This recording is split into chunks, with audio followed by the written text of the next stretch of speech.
Welcome to Bloody Knuckles Garage, and as today you can tell, we are not in the garage. Occasionally, executive management decides that they need to break our contract and have us do work outside of the garage, and since I like sleeping inside and not in my garage, I normally go forward with these projects.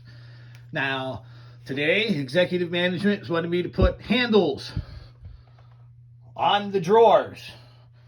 So I'm going to walk through this process real quick and slow, or real quick, show you how I do it. Might not be the right way, but it works for me. Some of the tools you're going to need a drill with a drill bit that's approximately the right size for the screws.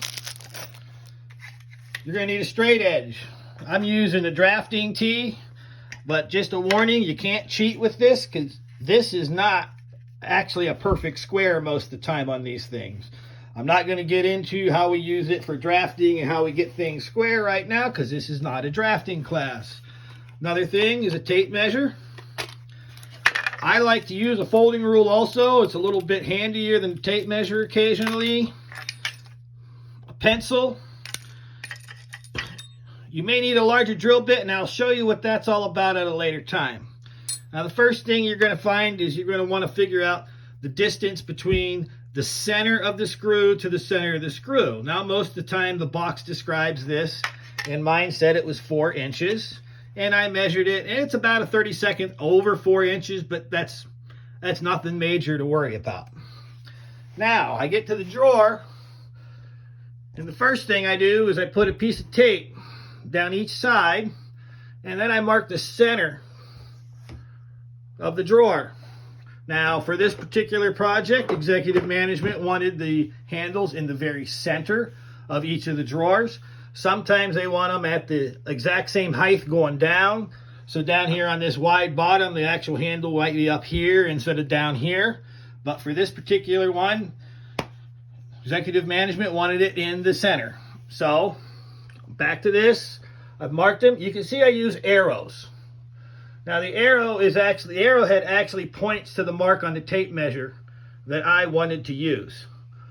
That way there's no confusion, you know where you're going. It's 2 lines with an arrow pointed at the thing. Otherwise, if you draw just a straight line, you don't know whether you want to use that part of the straight line or that part of the straight line. Avoid some confusion, especially in larger projects. Then after I do that, I run a tape down, now that I know where my center is, across the center, and then I use my handy dandy straight edge and I put it up there and I get it lined up with my marks and I draw a straight line across. Now I measure the drawer. Over here, these were approximately 18-inch drawers, so that put my handle center at approximately 9 inches. So I measured in 9 inches, and then since I had 4 inches, it was nice and easy with my folding rule to hold this up there and then mark 2 inches in each direction from center.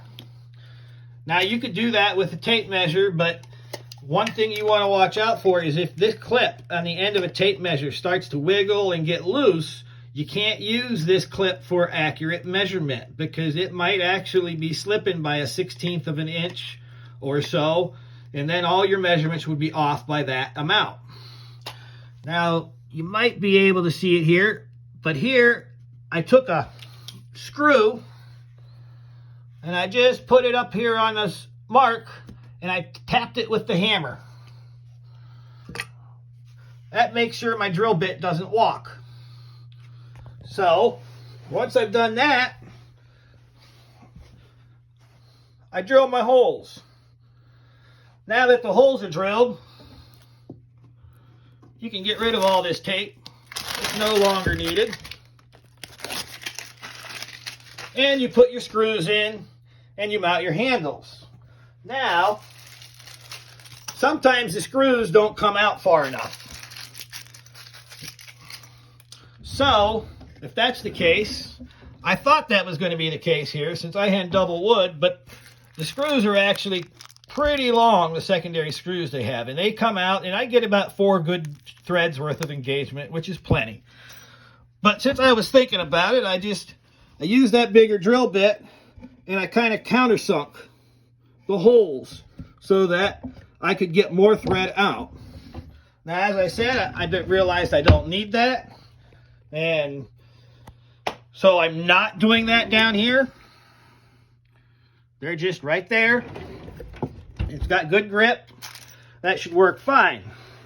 Now, another indication or issue you might come across is over here we got a 36-inch, or actually 35.5-inch file cabinet. Now, these are the sideways files.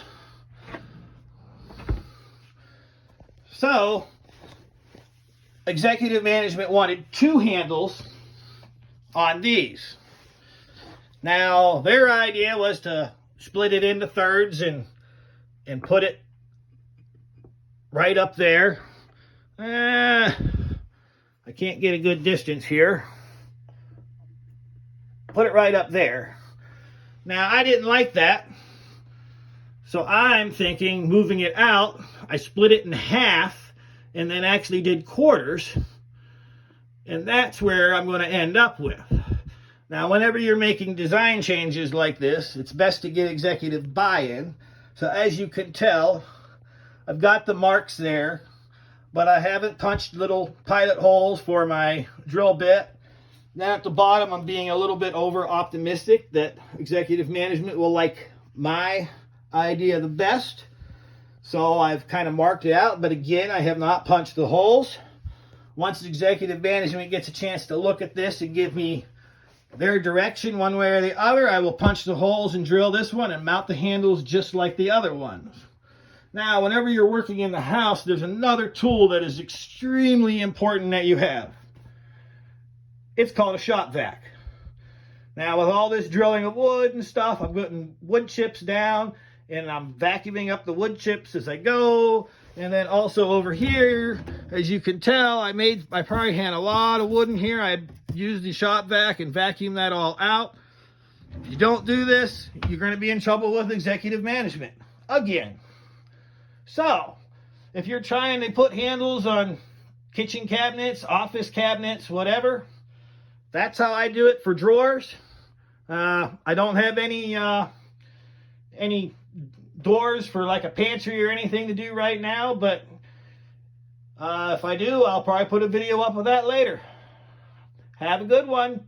If you like this video, share it, follow me, subscribe, whatever.